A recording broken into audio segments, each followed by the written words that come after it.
The purpose of this conference of the Schiller Institute is to propose concepts and solutions for this present unprecedented crisis.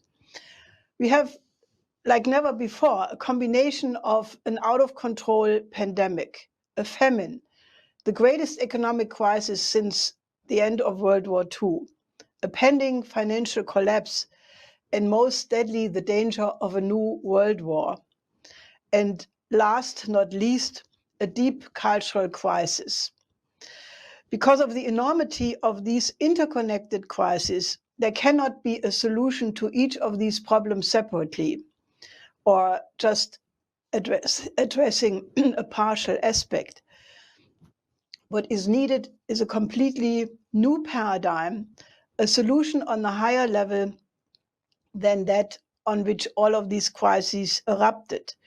We have to jump to a new level of thinking, something what Nicolaus of Cusa called the coincidentia oppositorum, the coincidence of opposites.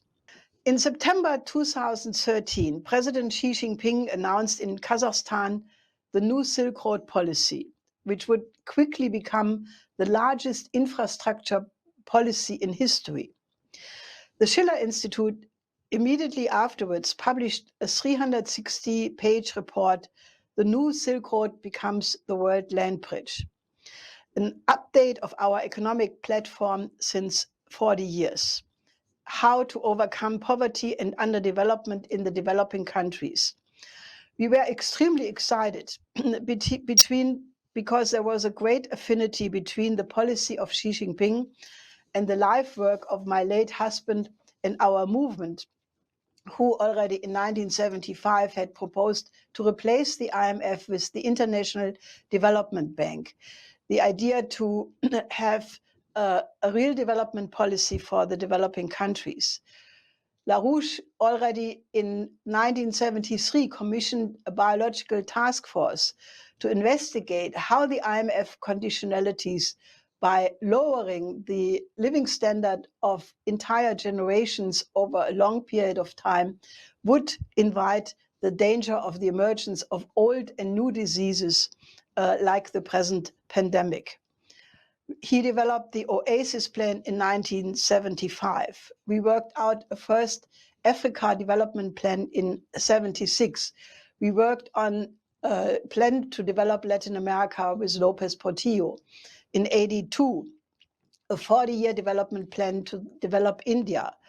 The Strategic Defense Initiative in 1983, which was a concept to overcome the military blocks of NATO and the Warsaw Pact, and to use the associated science driver for a gigantic technology transfer to the developing sector.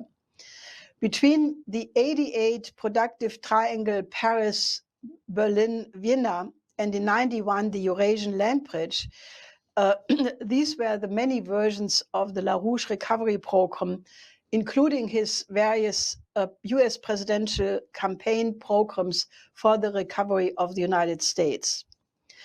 Lyndon LaRouche's conception of physical economy has the idea that the only source of wealth is the creativity of the individual, the discovery of new universal physical principles applied as scientific and technological progress in the productive process, leading to an increase of productivity of labor power and the productive capacities, which does require a continuous increase in population, a greater division of labor, an increase of the relative potential population density in correlation to higher and higher energy flux densities.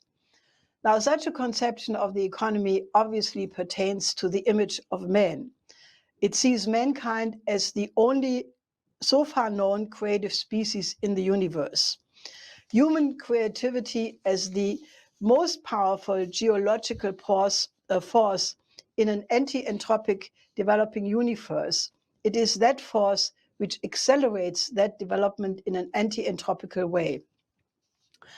With Xi Jinping, new Silk Road, now the economic power of the second largest, strongest economy was in affinity with this idea to overcome the underdevelopment of the developing sector. Also, it was reconnecting the fight with the intention of FDR, what the old Bretton Woods system was become had Roosevelt not died at the wrong time. The idea that peace in the world at large is only possible if the living standard of all human beings is increased. This was the issue between Roosevelt and Churchill to make the American system available to the entire world versus the British colonial system for the defense and the privileges of the upper classes at the expense of the majority of the population, both the British subjects as well as those subjugated by the colonies. Franklin Roosevelt was a patriot of a patriotic family tradition who moved to restore the United States step by step toward what it had become. Roosevelt became the indispensable ally of the British for its survival against Hitler, the Hitler the British put into power in the first place. But Roosevelt was the greatest threat to the British Empire once the war had been won. Unfortunately, at that point, he was dead, and Truman was a stooge. Because what was Roosevelt's policy? Why did the British wish to be rid of Roosevelt? Why did the British spend the past period since the death of Roosevelt trying, among other things, to destroy the United States the way we are half destroyed today? Why? What's the issue? What underlies this whole history leading up to this so-called Kursk incident near brush with thermonuclear war, which occurred on the period of October 12th through 13th, 14th. What's the problem? Point is, Roosevelt's policy was that once the war had ended, World War II, once the Nazis had been defeated, that the policy of the United States was that the power of the United States would be to break up all relics of the Portuguese, Dutch, British, and French empires, and to cause to come standing in the place of the former victims of colonialism, of British imperialism, because all these empires were run by the British at that time. The Portuguese were stooges for the British. The Dutch were stooges for the British. The French were stooges for the British. Roosevelt was going to crush it all and use the power of the United States at the end of the war to bring this about. And where former colonies had existed, there were to be independent republics established. And the United States, as Roosevelt laid this out to Churchill at Casablanca, for the case of Africa, the United States would use its technology and power not only to bring about the freedom of the victims of British imperialism, but also to give these countries the means, the newly freed countries, the means to stand on their own feet economically with US cooperation in infrastructure and technology. In other words, what Roosevelt intended was that the former victims, or the victims of British imperialism, would have the same benefits which the United States brought to Western continental Europe, to Western Europe, with programs such as the original IMF, the original Bretton Woods Agreement, and with the Marshall Plan later. Therefore, that would mean the end of the British Empire, would have meant the end of the power of the London fakers and of the Wall Street gang as well, who are simply part of the allies of the British financier oligarchy. Would have been meant at the end of the British monarchy and everything it stood for. And a world consistent with the intentions of the founders of the United States as a republic, a world consistent with the intentions which Abraham Lincoln had led the nation in defeat of the Confederacy.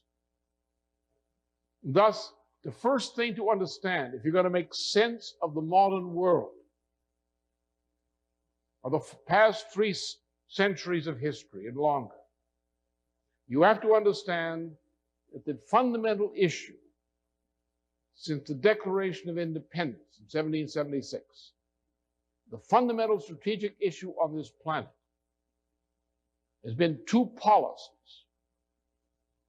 Policy of the British Empire against the policy embedded in the Declaration of Independence and in the federal constitution, especially the preamble. That's the issue. Any other interpretation of history or major events is nonsense. And that's what people were going to have to learn.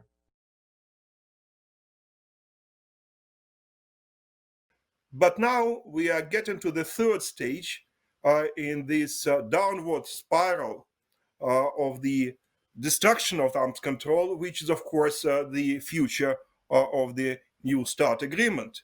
We all hope that the New START agreement can still be rescued. We all hope that there is still time to extend this agreement. And we know that there are consultations between Russia and the United States on this issue. But of course, the chances are getting smaller and smaller. Many experts, both in the United States and in Russia, believe that the treaty cannot be saved. And even if it is saved, it's not likely to start a new chapter in the relations between the two countries, but it is likely to end the old chapter. So this is the problem. What will happen if the traditional arms control model is gone? I think that the first victim of this unfortunate development will be the relations between the United States and the Russian Federation, because arms control used to be the cornerstone of this bilateral relationship. That was exactly what made this relationship so special and so important. Without this cornerstone, I think the relationship will fall apart in many other ways. But definitely the United States and Russia will not be the only ones to suffer from the demise of the strategic arms control. We cannot separate the bilateral dimension of arms control from the multilateral dimension. And it is very easy to predict a negative chain reaction, which will have very grave repercussions for the international stability at large. This year, we're supposed to have the Non-Proliferation Treaty Review Conference. It was postponed till 2021, but even now we're not sure that this conference will be successful. I think that we have reasons to be skeptical about the outcome of this conference, and maybe it will be the last NPT review conference in history. Unfortunately, we have not moved ahead on either the North Korean nuclear issue or on the nuclear problems of the Islamic Republic of Iran. Proliferation is potentially there, and it is becoming more and more difficult to stop these two countries from making another push towards acquiring a modern nuclear arsenal. Of course, if you look at a multilateral agreement like, for example, the comprehensive nuclear test ban agreement, it is also under question. Unfortunately, the United States has never ratified this important treaty, but for the time being, the United States abides by the provisions of this treaty. Will it last for a long time? No one knows. So the repercussions will be serious. And I think that definitely this is something which we all should be concerned about, and we should try to do something about. Now, what can we do? Many people argue that we should replace the old model of the bilateral US-Russian arms control with a new one, with a multilateral arms control arrangement. And that should engage China, that should probably engage other nuclear powers as well. I think that generally speaking, there is nothing wrong about this approach, but it will be a very, very difficult transition. It will be like moving from driving a car to driving a Boeing 747, a very difficult and a very complicated transition, very different equation of international stability. It will take many, many years, even if the political will is there. So I don't think that we can easily replace the bilateral model with a multilateral one. On top of that, it would be very difficult to imagine that right now we can have a kind of legally binding agreement between Russia and the United States. The trust is not there. And frankly, I cannot imagine any arms control agreement with Mr. Putin, which the US Congress will be ready to ratify, especially because the Congress is split and Republicans and Democrats have very different visions of how the United States should proceed on arms control. Events in the world today cannot fail to alarm all people who care about the fate of their own country and of world civilization as a whole. We are facing an acute aggravation of irreconcilable contradictions. History teaches us that such contradictions are what lead to world wars, and if a third world war comes, a nuclear war, that will indeed be Armageddon. How real is this possibility? Unfortunately, the facts stubbornly indicate that the threat is real. First and foremost, the world right now has been left without any limitations whatsoever on strategic and tactical offensive weapons. In 2009, the Strategic Arms Reduction Treaty START 1 expired. The Intermediate Range Nuclear Forces INF Treaty between the USA and Russia has been terminated. This means that the United States can place mobile cruise missiles in European countries such as Romania and Poland.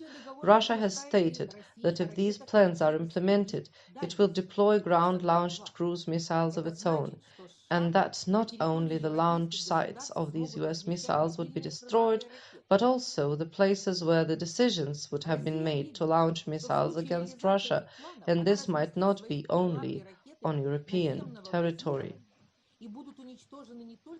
The treaty between the Russian Federation and the United States on measures for the further reduction and limitation of strategic offensive arms, New START, which came into effect on February 5, 2011, expires in 2021.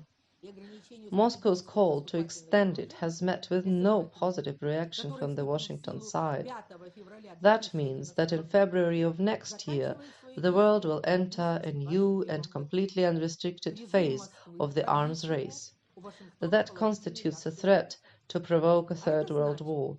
In my view, that is exactly what NATO is preparing for.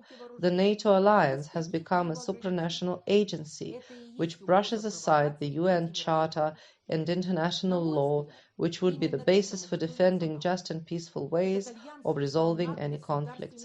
In violation of all previous agreements, NATO is persistently approaching the borders of Russia. This is a huge geopolitical problem. I'd like to take this opportunity to propose that our conference appeal to the leaders of the USA and Russia to extend the New START treaty. There are likewise irreconcilable contradictions between labor and capital, the impoverishment of working people, while the incomes of the oligarchy increase, between the leading capitalist countries and the third world countries, between the developed countries' requirements for natural resources, above all energy, and their limited ability to supply them from their own territory. The global financial bubble of derivatives is growing, which means an increase of the threat that it will explode. Let me again give you some facts. According to data from Oxfam, 82% of all the wealth that is produced is in the hands of 1% of the people on the planet. Meanwhile, the incomes of the poorest part of the world's population are not growing. There is stunning inequality among countries, as measured in GDP per capita at purchasing power parity. World Bank statistics show that in 2018, this indicator was 60 to 70-fold lower in Niger and Burundi than in Switzerland and the USA. $1,100 and $700 per capita versus $65,000 and $62,900 respectively. A clear example of the rising clashes over energy resources is the US pressure against building both the Nord Stream 2 and the South Stream pipelines. Nonetheless, the Americans keep on with the same refrain: the supremacy of law, the principles of free trade, and so on and so forth. Regarding the threats to the world economy from the growth of national debts and of derivatives, suffice it to recall the warnings of our Lyndon LaRouche about the monstrous social and economic consequences, the deaths of several billion people, if the derivatives bubble explodes.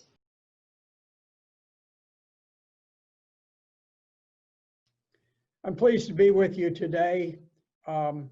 My topic is, do we risk a military coup? By way of background, let me just say that I'm Colonel Richard H. Black, retired.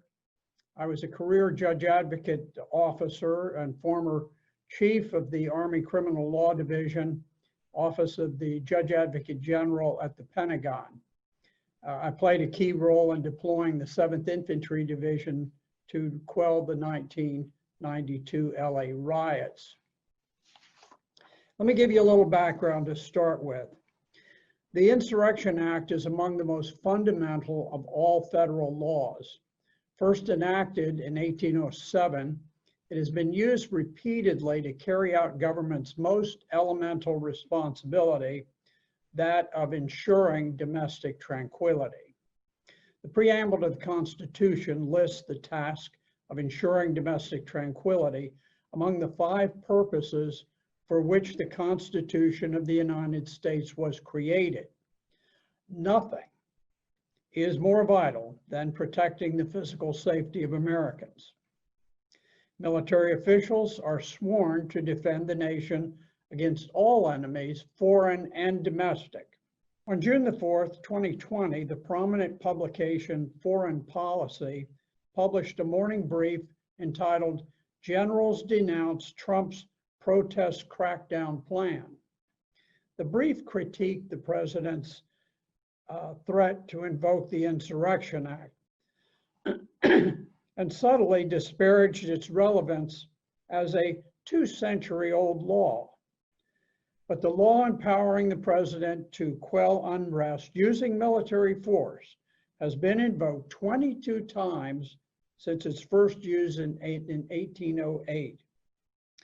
Presidents Thomas Jefferson, Andrew Jackson, Ulysses Grant, Rutherford Hayes, Grover Cleveland, Woodrow Wilson, Herbert Hoover, Franklin Roosevelt, Dwight Eisenhower, John Kennedy, Lyndon Johnson, and George H.W. Bush have each invoked the Insurrection Act to do such things as stop riots, enforce desegregation orders and military disturbances, and to quell labor disputes. Defense One, a military online publication, reported that 2 retired lieutenant colonels, John Nagel and Paul Yingling, have written an open letter to General Mark Milley, chairman of the Joint Chiefs of Staff, urging him to employ military force to remove the President of the United States if he does not leave office on January 20th, 2021. They wrote, if Donald Trump refuses to leave office at the expiration of his constitutional term, the United States military must remove him by force, and you must give that order. Now, it should go without saying that it is impermissible for retired officers to urge a coup to overthrow the government of the United States. And since President Trump has never hinted that he would not follow the constitutional plan for succession of power, it is doubly disturbing that their call for military insurrection is based on fanciful conjecture about what the president might or might not do under various scenarios. The idea of a military takeover has been percolating for some time. As early as August 18th, 2020, Defense One had published an article by Thomas Crosby entitled 6 Scenarios for military intervention after January 20th. After discussing the rather implausible scenarios, its author stated, coups are nasty things, and discussing them in the American context is deeply distasteful. Nevertheless, facing those scenarios may help us understand the real dynamics general and flag officers will be forced to navigate in the coming months. The author appears to suggest that the generals must begin to contemplate overthrowing the president on or after January 20th, 2021, if the situation warrants doing so. Now, that Lieutenant Colonel's letter might be dismissed as delusional. However, other factors, including its prominent placement in Defense One, suggest that others are acting in concert to undermine the authority of the president as Commander-in-Chief of the Armed Forces.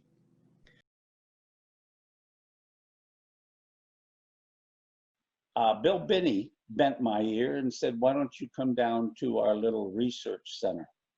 And that's where I knew who Bill was, but I didn't know what he was doing at the time. So I went down and saw what they were doing. And to me, it was NSA's future, because they were dealing no longer with channel switch networks, radio frequency based networks, but packet switched networks. In other words, the internet, TCP/IP.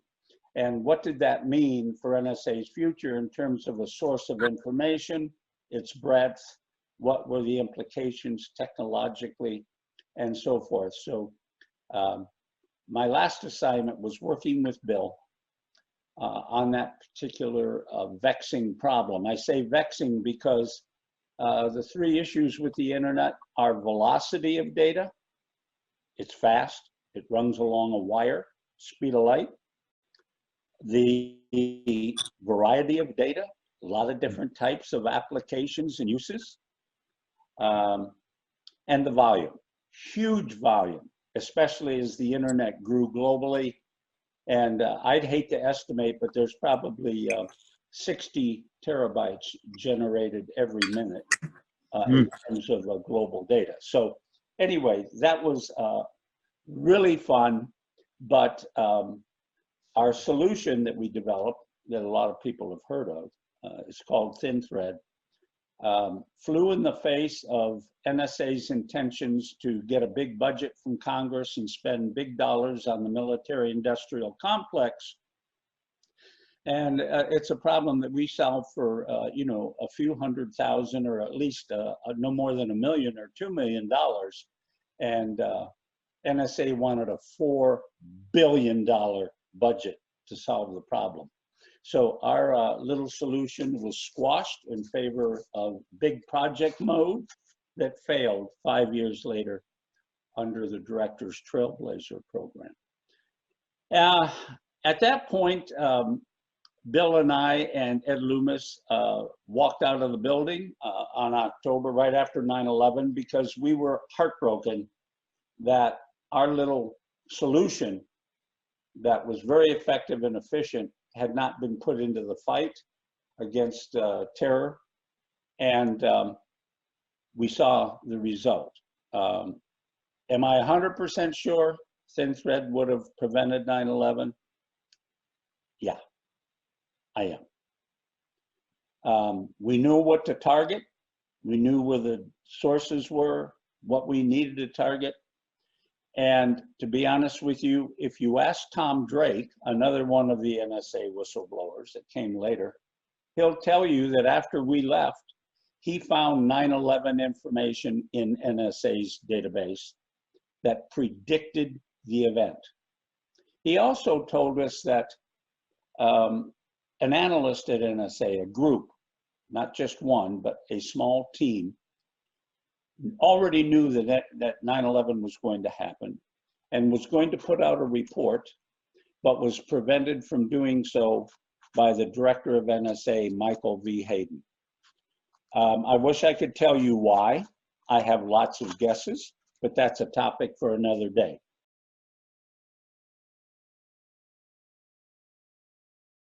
We Americans should be really concerned about the bulk acquisition of data by NSA and the Five Eyes and other countries around the world, because what it's doing is capturing everything that everybody's doing electronically in the world and tracking you wherever you are as you move around day by day, minute by minute, which means that they can retroactively analyze anything that you've done in the past at least 19 years. And this has been done before, and it's used against people to stop them from doing some things the government doesn't want. Like, for example, when Elliot Spitzer went against the bankers on Wall Street, trying to take them to court for defrauding people in the 2007-2008 financial crisis. They used that data to find something against him, to leverage him and get rid of him. So the point is that this data, when given to governments or people in general, sooner or later, the power they have, they use, and they use it against you. And there are ways to fix this. And you know, the way to do it is to force them into doing a focused, disciplined, targeted approach, just like the police do when they're investigating a crime. Here, all they have to do is use the logic, deductive, inductive, and abductive logic to look at people who are associated with or known to be bad people for whatever reason, criminal activity, or leaders of countries, or governments, or militaries, things of that nature, and focus on them and that 1 degree from them as the basis for that for the investigation of content as well as metadata. But then you need to look beyond that, the next degree, as long as you don't go through a company or a government agency, which would expand you into collecting massive numbers of people who aren't relevant to anything. And by doing this, what it will do is basically this approach would have found virtually all of the terrorist attacks and all of the criminal activity in before 9/11, for 9/11, and after 9/11. Still, it would work. And the problem now is they have so much data, and they're using dictionary select as a way of doing it, word searches, phrase searches, things like that. And when you go through the massive amounts of data they're collecting, it gets a ton of material dumped on people, and they can't see the threats coming, and they're dysfunctional at that point. So the attacks happen, people die, and then they clean up the mess afterwards, and then go in and look. Once they know who did it, they can look at all the data they've compiled on it. That's a forensics job. That's not an intelligence job. So the idea is if you do that, and you also do things like inductive logic, where you're looking at people where they're visiting sites in the web. Are they looking at sites that advocate pedophilia, you know, violence against the West, you know, any kind of criminal activity? Then that's an indication that they are in what I call the zone of suspicion. And that's what people need to investigate to see if they are also involved. If they are, then they can develop information to justify a warrant based on probable cause behavior in the communities that they're involved, and you can solve this. And this would give privacy to everybody in the United States and around the world, and also create a rich environment for intelligence analysts and the police to look at, to solve problems and prevent attacks. So it's solvable. We can do that. All we have to do is force our government to abide by our Constitution and make them do a focused, disciplined, professional job.